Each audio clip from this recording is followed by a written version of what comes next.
Diese Serie wird präsentiert von MD Textil, Black Trident, Nextorch, 1MOA, Henel, Ballistol, Schubert, Phantom Leaf, Carinthia, Sidemark, Akku, Sealskins, Recon Company und der Schießbahn in Tuchola.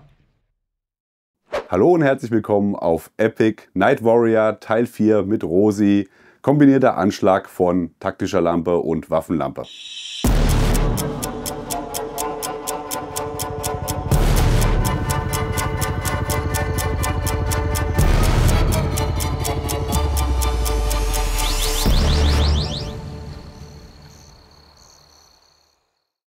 Ihr seht, der Rosi ist schon in Schale, in Einsatz oder Halbschale, ne? Plattenträger fehlt noch, aber es geht jetzt ja darum, einfach auch mal zu zeigen, der kombinierte Einsatz der verschiedenen Lampensysteme.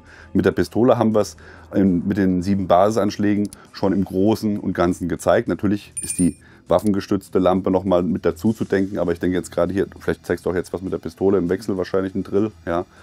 Jetzt geht es in diesem Video um diese beiden Geschichten in Kombination mit dem Sturmgewehr und mit der Kurzwaffe. Hau rein. Gut, als erstes möchte ich mal auf die Waffenlampe eingehen. In diesem Falle ist das ein Laserlichtmodul. Ich habe also hier die taktische Lampe kombiniert mit einem Laser. In diesem Falle ist das ein visueller Laser. Du weißt von mir, dass ich kein Fan bin von Kabel. Gibt es eine Chance, ein Kabel abzureißen, dann reißt man es ab. Ich habe das jetzt ganz gut geschützt. Das ist ein Vorführdummy, den du jetzt hier hast, ne? Ja, genau. Das ist halt vom Bundeskriminalamt, habe ich eine Genehmigung. Aber da sind einige Sachen, die ich machen darf, einige, die ich nicht machen darf. Genau. Ich kann damit schießen, wenn ich will ich gar keine. Ja. Den scharfen Laser haben wir hier, den zeigen wir dann in dem Ausrüstungsvideo im Detail. Darf ich hier jetzt im Video nicht scharf montieren in Deutschland. Im Ausland ist es wieder erlaubt. Das ist halt so.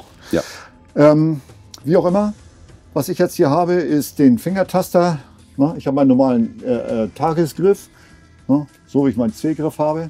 Genau an der Stelle ist jetzt hier das Hauptsächliche, nämlich die Lampe. Wenn ich den Laser benutzen will, dann benutze ich den. Entsprechend bediene ich den ich brauche. Und dann gibt es verschiedene Möglichkeiten. Temporär kurz anklicken oder doppelklicken für Dauer. Anklicken, temporär, doppelklicken für Dauer. Einmal nochmal drauf drücken, geht aus. Hier ist eine Klinke drin. Da ist auch nicht mein Laser. Den werde ich später erklären, den WR62, den ich taktisch entwickelt habe. Auf jeden Fall, so baut man ihn, so montiert man ihn. Lampe und Laser gehört nach vorne, so weit nach vorne, dass es keine Reflexionen gibt. Wenn ich das dann habe ich natürlich schon mal eine gute Voraussetzung, um im Kampf zu arbeiten. Ich drücke drauf, kann Ziele bekämpfen, ich halte Umschau und so weiter. Es kann jedoch alles technische Gerät kann ausfallen. Das heißt, man muss in der Lage sein, auch mit Notbetrieb zu arbeiten. Was ich mache, ich habe das Notverfahren rechts und links. Das heißt, wenn ich jetzt immer richtig schieße, also von Anfang an mich daran halte, an die Grundsätze im Combat-Schießen, Nahbereich, wenn ich das wirklich konsequent durchziehe, dann bin ich fast genauso schnell mit dem Notverfahren. Ich gehe hin. Ich habe weniger Kontrolle, weil ich die Waffe nicht festhalte. Aber die Waffe, wenn ich alles richtig mache, wird nicht großartig nach links und rechts auswandern. Ja, du hast ja den Schulterstützpunkt und du hast natürlich auch ein relativ kleines Kaliber, was auch nicht viel auswandert. Ne? Ja, bei einer 308 wird auch nicht viel oder bei meiner 300 Blackout ist auch nicht viel. Aber du hast völlig recht, die Grundvoraussetzung ist, an welcher Stelle ist die Schulterstütze.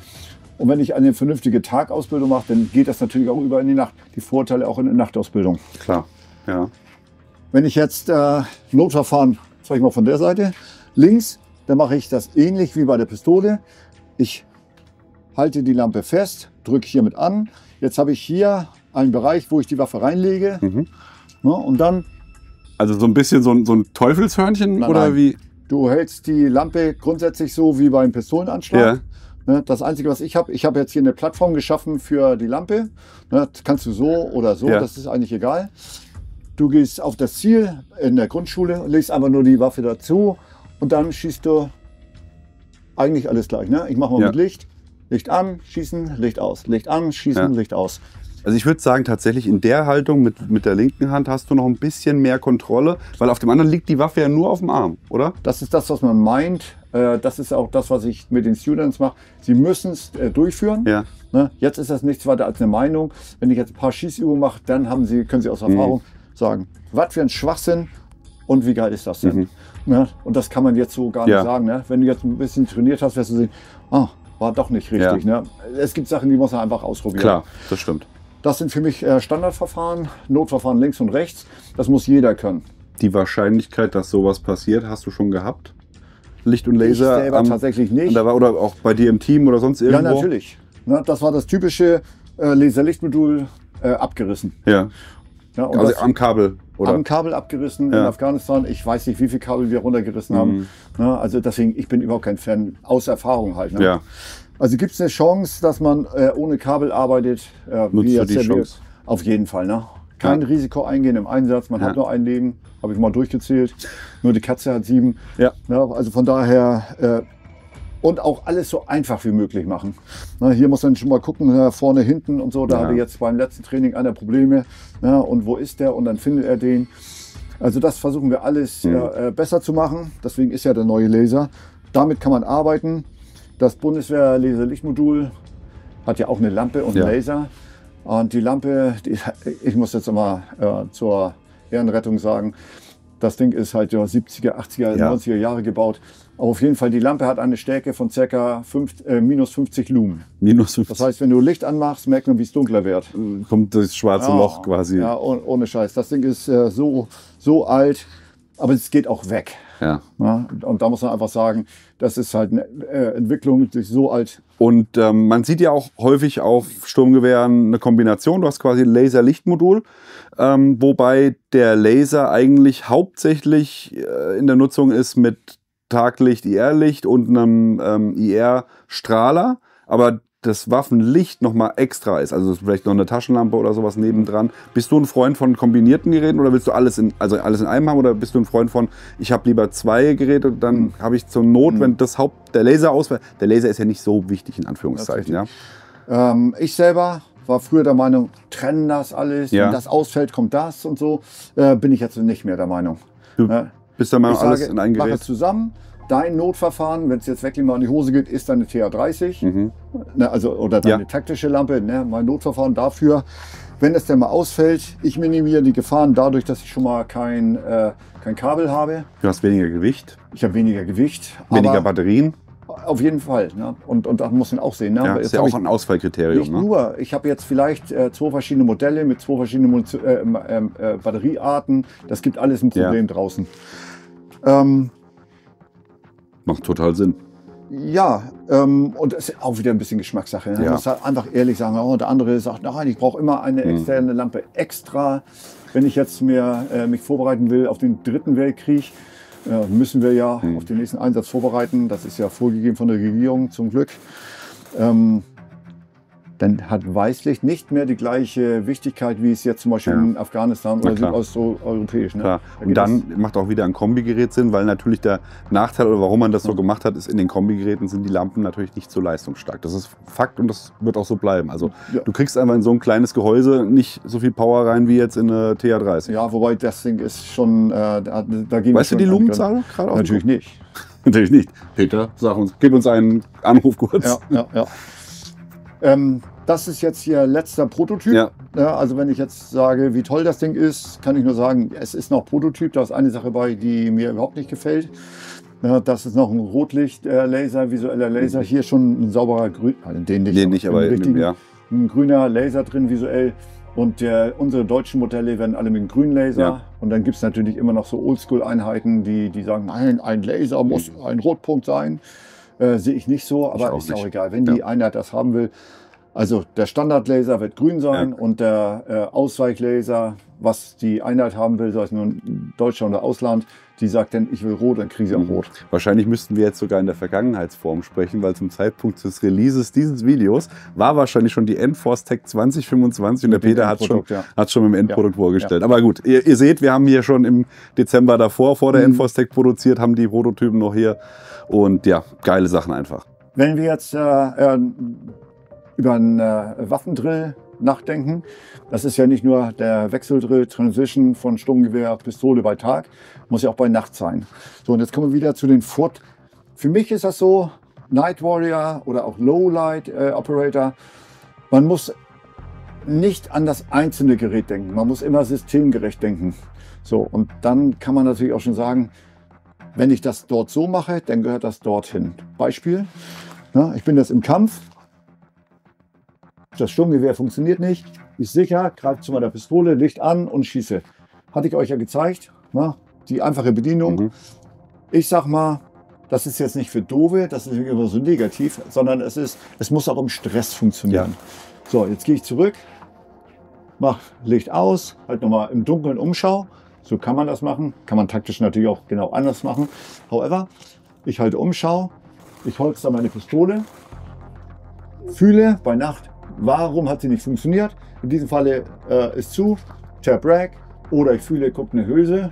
Bei der Hülse immer auswerfen. Ne? Bei AR ganz, ganz wichtig für die Bundeswehr. Mit unseren G36, ne, wenn der Hülse ist, schmeißen wir sie einfach raus. Ganz einfach, da kann nichts passieren. Alle ARs, also auch das neue Bundeswehr-Sturmgewehr, ist halt so, bei einer AR niemals wegschlagen. Ne? Wir sind im Feuerkampf, haben geschossen, der Hahn ist vorne und wenn wir uns jetzt mal anschauen, das liegt mir wirklich am Herzen, ne? Er löst natürlich jedes AR auch aus, auch wenn er nicht verriegelt ist. Ja. So, und das heißt, wenn wir jetzt da eine Hülse haben, dann ist ja der Verschluss meistens auf dieser Ebene. Ja. Und wenn ich die jetzt wegschlage, reicht die Energie. Vorne, und dann kann es reichen. Ja. Gerade für die Polizisten, die nicht NATO-zertifizierte Munition verwenden, kann das sein, dass das Zündhütchen zu weich ist. Und ich war dabei, wo ein Schuss gebrochen ist. Ich habe ein Video davon gemacht. Das klappt nicht immer. Bei Bundeswehrmunition ist das so, das Zündhütchen ist halt NATO-zertifiziert hart, funktioniert immer. Bei der Bundeswehr wird ja jede einzelne Patrone auch wirklich überprüft. Tatsächlich, glaubt man nicht, aber ist so. Alles, was rausgeht, wird jede einzelne Patrone, bei der Polizei nur jede 10. Zivile Munition noch weniger überprüft. So, und jetzt nehmen wir mal an, wir haben jetzt eine Munitionsart zivil, hauen den weg, dann ist die Wahrscheinlichkeit sehr, sehr hoch, dass ein Schuss bricht. Und das heißt, wir verletzen Sicherheitsregel Nummer 4? Nicht nur, das ist eine unbeabsichtigte Schussabgabe, das ist von der Wertigkeit noch viel, viel höher. Okay. So, für AR gilt, ich fühle die Hülse, ich gehe rum, hau den Verschluss nach hinten, arretiere den Verschluss hinten, jetzt fällt manchmal die Hülse raus und eine weitere Patrone. Ich schüttel nochmal aus. Bei Nacht fühle ich, ist wirklich alles raus. Und dann mache ich zu und bin wieder im Rennen. Ja. Gehört jetzt gar nicht so dazu, aber es ist für mich so wichtig, weil ich schon bei unbeabsichtigten Schussabgaben dabei war. Ja. Und dann kann man auch nicht der Waffe die Schuld geben. Denn was kann Heckler und Koch dafür oder Henel oder sonst einer, wenn ich eine falsche Bedienung habe für dieses Element. Ne? Denn dieses Waffensystem ist nun mal so, wie es ist. Anmerkung für die Soldaten, die sich zivil auch einen 36er gekauft haben. Wie heißt noch HK? Nee, das war das andere. 3, 4, 2. MR? Nee, wie auch immer, die zivile Version vom G36. Da muss man genauso aufpassen. Auch das hat jetzt eine Fallsicherung und damit haben sie sich erkauft, dass der Hahn auch auslöst. Das heißt, wenn man mit den zivilen 36er das Gerät raushaut, kann Schuss brechen. Ich habe jetzt das nächste Buch geschrieben, Sturmgewehr und Maschinenpistole. Und da bin ich explizit nochmal drauf eingegangen. Der Sören hat es nachgelesen, hat mir mal angerufen, ich habe es nicht verstanden. Also fast hier schon in Anschissform. Ich habe einen 36er, was meinst du damit? Heißt ja, ich habe fachlich alles richtig. Ich habe es nicht gut geschrieben, weil wenn er das nicht versteht, dann muss ich es besser schreiben. Ja. Für mich war das glasklar, aber in meiner Welt, ich habe halt eine andere Welt. Ja. Will aber auf jeden Fall alle sensibilisieren. Ne? Nicht, dass man da so einen Fehler macht und aus Versehen da eine unbeabsichtigte Schussabgabe hat. Das ist natürlich völlig verwerflich. Ganz kurzer Einwand noch von mir, für euch da draußen, zu den Störungsbeseitigungen, die der Rosi gerade gezeigt hat. Auch das haben wir in der ersten Serie ausführlich gezeigt, für beide Waffensysteme, Kurzwaffe, Langwaffe, hauptsächlich AR-15-Plattform, genau. Könnt ihr euch angucken, packen wir euch nochmal hier ans Ende, vielleicht gerade dieses Störungsvideo als zusätzliche Videoempfehlung. Aber hier nochmal die Anmerkung, warum bin ich überhaupt drauf gekommen? Ich bin jetzt im Kampf, es gibt einen Klick oder aber, den muss ich auch nicht unbedingt spüren. Ich bin im Kampf, nichts passiert, ziehen, Licht anmachen, Ziel bekämpfen. Wenn ich jetzt kein Waffenlicht habe, dann wäre das natürlich gleich ungleich komplizierter. Denn dann muss ich noch eine Sache mehr denken. Genau. Ne, ich bin im Kampf, nichts passiert, sichern, dann muss ich die Pistole ziehen, gleichzeitig die Lampe, Licht an und bekämpfen. So, das ist so viel mehr. Heißt für mich, jeder Soldat, oder sagen wir andersrum, jeder Infanterist, der wirklich aktiv in den Häuserkampf geht, der braucht eine Waffenlampe. Und dann nicht so einen riesen Koffer ranbauen, sondern irgend so was Kleines. Aber was ist das Teure? Das Teure ist doch nicht die Waffenlampe. Ich weiß nicht, was sie kostet. Aber eine Waffenlampe ist nicht das Teure. Das Teure ist schon wieder das Holster. Ne? Ein Holster, ein extra angefertigtes Holster ist immer teuer. Und natürlich, wenn wir an das CQC der Bundeswehr denken, das ist natürlich sehr, sehr schwierig, hier in diesem Bereich irgendeine Auslösung zu finden. Also man müsste eigentlich sogar einen Holster-Systemwechsel machen. Ja. Das dauert bei der Bundeswehr sehr lang. Aber nochmal, wenn wir aktiv rausgehen, also wenn man uns Soldaten in Häuser reinschickt, dann brauchen wir Waffenlaser nicht nur an der Waffe selber, sondern auch an der Pistole. Weil das ist nachher unser letzter Notnagel. Auch wenn es teuer ist, ein toter deutscher Soldat, der kostet nicht viel. Aber ein schwer verwundeter deutscher Soldat, das ist teuer. Wissen wir alles durch unsere Verwundeten und Gefallenen. Wir wollen beides nicht haben. Ich auf keinen Fall. Ich kann dir sagen, wie schlimm das ist, wenn man einen gefallenen Kameraden hat. Glaube ich dir.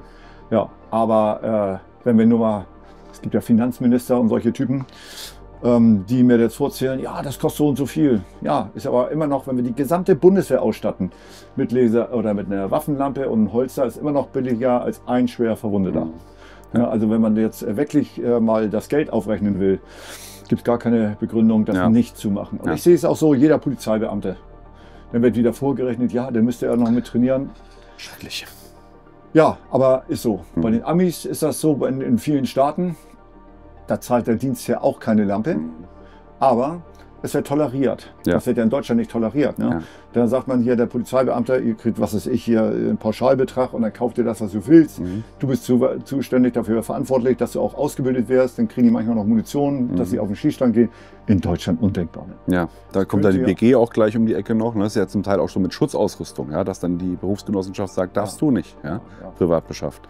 Ja, wenn wir genügend Tote haben und genügend tote Kinder haben, oder noch schlimmer, ein toter Politiker, dann wird alles einfacher. Aber das ist natürlich nicht so, wenn wir sagen, wir sind erste Welt und intelligent, aber das ist schon wieder politisch, tut mir leid. Jetzt, ich mache mal hier weiter. Ich habe ganz kurz, ich habe nämlich sehr genau aufgepasst gerade, habe noch einen kleinen Zusatz entdeckt und zwar, du hast ja jetzt quasi, weil du im Anschlag warst mit der Waffe, mit der Langwaffe und du machst das eigentlich immer so und das finde ich sehr, sehr gut. Wenn du die Langwaffe wegtust, packst du die an die Seite. Ne? Und aber nicht so. Mach nochmal, wie du es normal machst. Das mache ich niemals so. Also die Besonderheit ist eigentlich, wenn ich jetzt hier geschossen habe beim Wechseldrill, ich habe geschossen. Ja, aber genau, sie ist an der Seite, das meinte ich. Also, ich habe es vielleicht falsch erklärt, aber du bist jetzt schon an der Seite. Ne? Und in der letzten Aufführung, weil du die Lampe noch ziehen wolltest, die Pistole, hast du natürlich hier auch nochmal ein Thema. Ja, das wollte ich nochmal drauf eingehen, dass man einfach das im Kopf behält, dass natürlich auch die Position der taktischen Lampe gut gewählt sein soll. Ne? Auf jeden Fall. Aber nochmal zur Transition. Ne? Der Anfänger, das tut mir jetzt leid. Alles gut. Der Anfänger macht das so und greift jetzt dahin. Ja. Der Profi geht hin, er schießt und ich sage in der Schulung immer Brust raus. Ne? Und das heißt, die Gleichzeitigkeit sichern, gleichzeitig Pistole greifen und dann gehe ich Licht an und kann kämpfen. Ja, super. So, darum geht es eigentlich. Da habe ich schon wieder eine Sekunde gespart. Und wenn, das ist ja nur eine Sekunde. Eine Sekunde sind da halt mal 3 Treffer, die ich einstecke. Das zweite ist, wenn ich jetzt keine Waffenlampe habe, dann mache ich meine Transition bei Nacht nicht so. Und jetzt wird es auch wieder ein bisschen komplizierter, leider. Deswegen, ich sage ja, Waffenlampe ist elementar. So, wenn ich jetzt hier, muss ich tatsächlich in diese Richtung zeigen. Wenn ich jetzt hier meine normale Transition mache, den hier, dann kann das sein, das sieht man jetzt schon, dass sie genau vor der Waffenlampe ist. Der Ort ist gut gewählt. Heißt aber, wenn ich damit arbeite und ich bin angewiesen, weil ich keine Pistolenlampe habe, dann gehe ich runter, damit ich hier reinkomme und dann arbeiten kann. Ja, nur, dass man es im Hinterkopf behält. Ja, ich mache das halt automatisch. Ja, klar. Danke für den Hinweis. Sehr gern. Ist genau richtig. Gut. Im Grunde genommen habe ich gar nicht viel mehr zu sagen, weil darum dreht es sich. Jetzt kommt wieder der große Fehler. Das ist so ein typischer Ausbilderfehler. Das hier, ich mache ja erstmal meine Tagesdrills. Warum mache ich bei Helligkeit nicht alle Nachtdrills? Also ich mache wirklich die Lampe an, ich mache wirklich die Lampe aus, ich greife zu, ich mache meine Pistolenlampe an, ich schieße, mache die Lampe aus, Holster oder mache die ganzen Drills, die ich schieße, auch mit Licht. Und dann kommt der nächste Schritt und dann mache ich erstmal Dunkelheit. Denn ich als Ausbilder kann ja viel leichter korrigieren, wenn ich alles sehe. Soll ich raten? Na? Also ich hätte jetzt gesagt, ich würde annehmen, dass die Problematik ist, dass du dich dann doch zu sehr auf deine visuellen Sinne verlässt und irgendwas antrainierst, wo du auch nochmal Kontrollblicke wirfst. Also ich mache tatsächlich das so, erstmal alles am Tage mit Licht. Ja. Weil so die Grundsätze der Ausbildungslehre ist ja vom Leichten zum Schweren, Ja. vom Bekannten zum Unbekannten. Und ich sage, der Schritt einmal gezeigt haben und dann gleich im Dunkeln ist einfach zu groß. Ja. Ja, ich mache lieber kleine Steps und dann trainiere ich lieber etwas öfter. Und jetzt, das sind auch so Argumente, ja, wir haben nicht genügend Munition. Kann ich nur sagen, wie krank ist das denn? Ja. Wir reden hier von kleinen Patrönchen, die eigentlich nichts kosten. Der Schießstandbetrieb einer Indoorbahn, wenn man das runterrechnet, wie viele Tage hat das Jahr? Wie viele Stunden hat das Jahr? Wie viele Schießstunden habe ich jetzt zur Verfügung? Und dann liegt das an ein paar Patrönchen. Das kann doch nicht wahr sein. Wobei so eine Übung natürlich auch super ohne scharfen Schuss Ja, aber gemacht werden kann. Ne? natürlich. Also zumindest mal Das- ein paar Durchgänge. Das ja? Trockentraining, ne? Ja.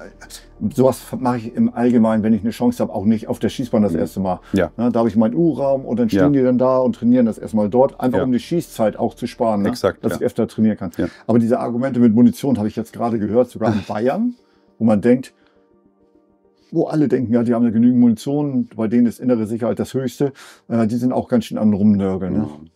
So Argumente, die ich akzeptieren muss, sind natürlich, wir haben nicht genügend Schießbahnen und die sind ausgelastet und so, was soll ich denn sagen?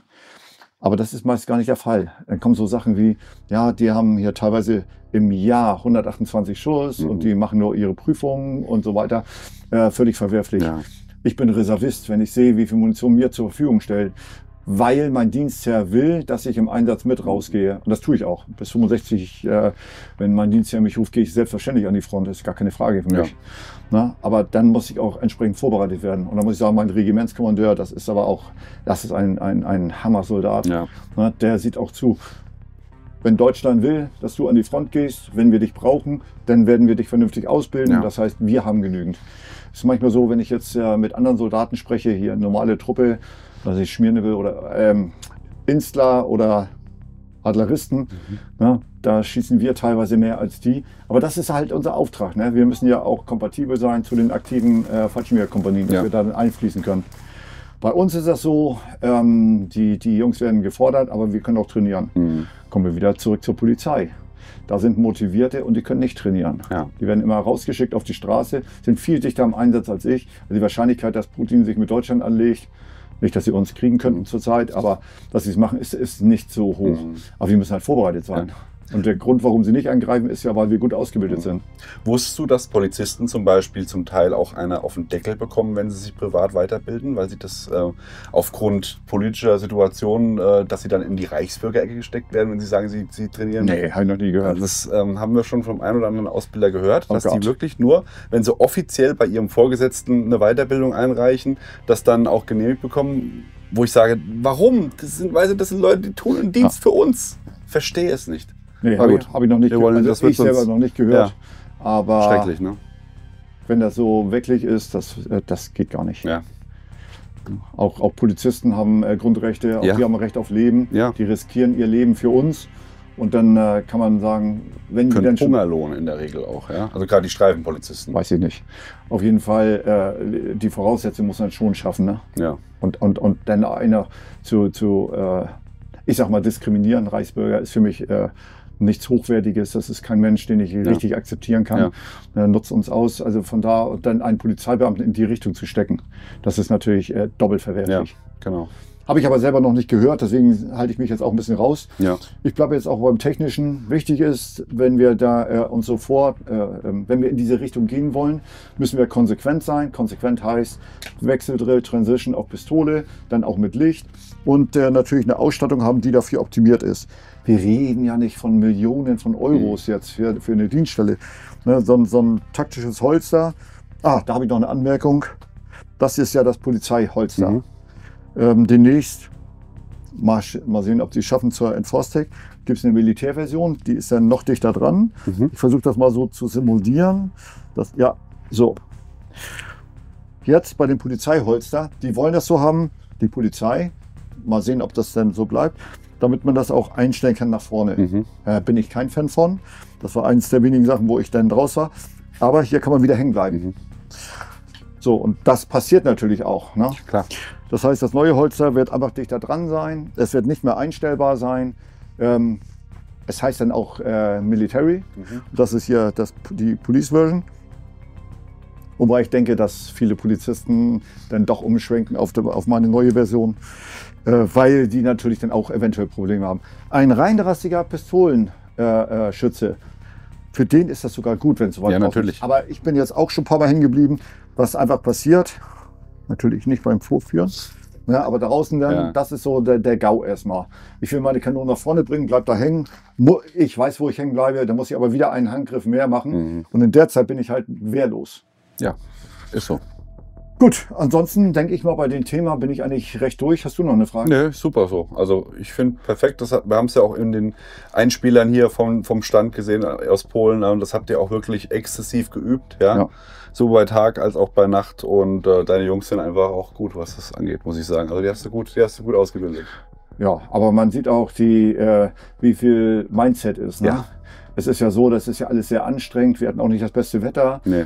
Die waren auch schon auf mehreren Seminaren bei mir. Aber die trainieren dann auch wirklich, um dann auf Stand zu sein. Und wenn die nachher wieder zurück in ihre Kompanie gehen, dann haben die natürlich auch entsprechenden Ausbildungsstand. Ja, sehr gut. Und das merkt man auch. Und das ist auch ganz witzig, wenn ich dann höre, da sind auch Reservisten bei, dass sie dann sagen, ja, bei der Schießausbildung, die sind ja nicht alle einverstanden mit mir. Ne? Weil Bundeswehr, wir haben dann auch unsere Regeln. Ja. Ich halte mich auch ziemlich dran.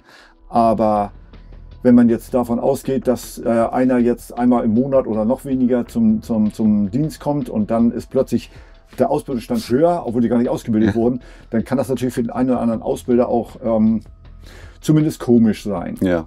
Und dann, wo hast du das denn her? Wer hat dich denn trainiert? Und dann könnte man einfach die Wahrheit sagen. Oder entweder das oder, ja, ich habe so ein Buch gehabt und hat da mal reingelesen. Solche kommen dann auch. Oder YouTube gesehen. Ja. Oder wie auch immer. Wenn man schon, ich sage jetzt mal für die Soldaten und Polizeibeamten, wenn man schon einen ordentlichen Auftrag hat, dann hat natürlich die Politik die Verantwortung, uns auch die Möglichkeit zu geben. Aber wir haben mittlerweile so Motivierte, dass sie das auch in ihrer Freizeit machen. Und dann kann das gar nicht sein, dass man deswegen diskriminiert wird. Das ist völlig unakzeptabel. Check. Gut, schönes Schlusswort. Ja, dann moderiere ich einmal das Video ab, weil wir haben ja noch ein paar vor uns.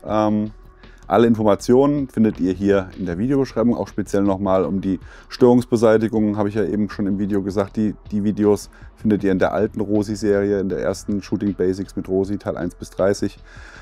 Da gibt es Störungsbeseitigung für Pistole und für die Langwaffe. Ja, und ansonsten natürlich auch in der Videobeschreibung mal einen Blick auf unsere Sponsoren werfen, die hier diese ganze Serie möglich machen. Bitte auch diesejenigen unterstützen, dann können wir auch weiteren solchen Content für euch bereitstellen. Das ist, denke ich, eine gute Sache für alle. Und ja, ansonsten bleibt mir nichts anderes übrig, als zu sagen, schreibt uns was Nettes in die Kommentare, konstruktive Kritik und wie immer an dieser Stelle liken, Abo, Glocke klicken. Wir sind raus, bis dann, macht's gut, bye bye. Ciao. Diese Serie wird präsentiert von MD Textil, Black Trident, Nextorch, 1MOA, Henel, Ballistol, Schubert, Phantom Leaf, Carinthia, Sidemark, Akku, Sealskins, Recon Company und der Schießbahn in Tuchola.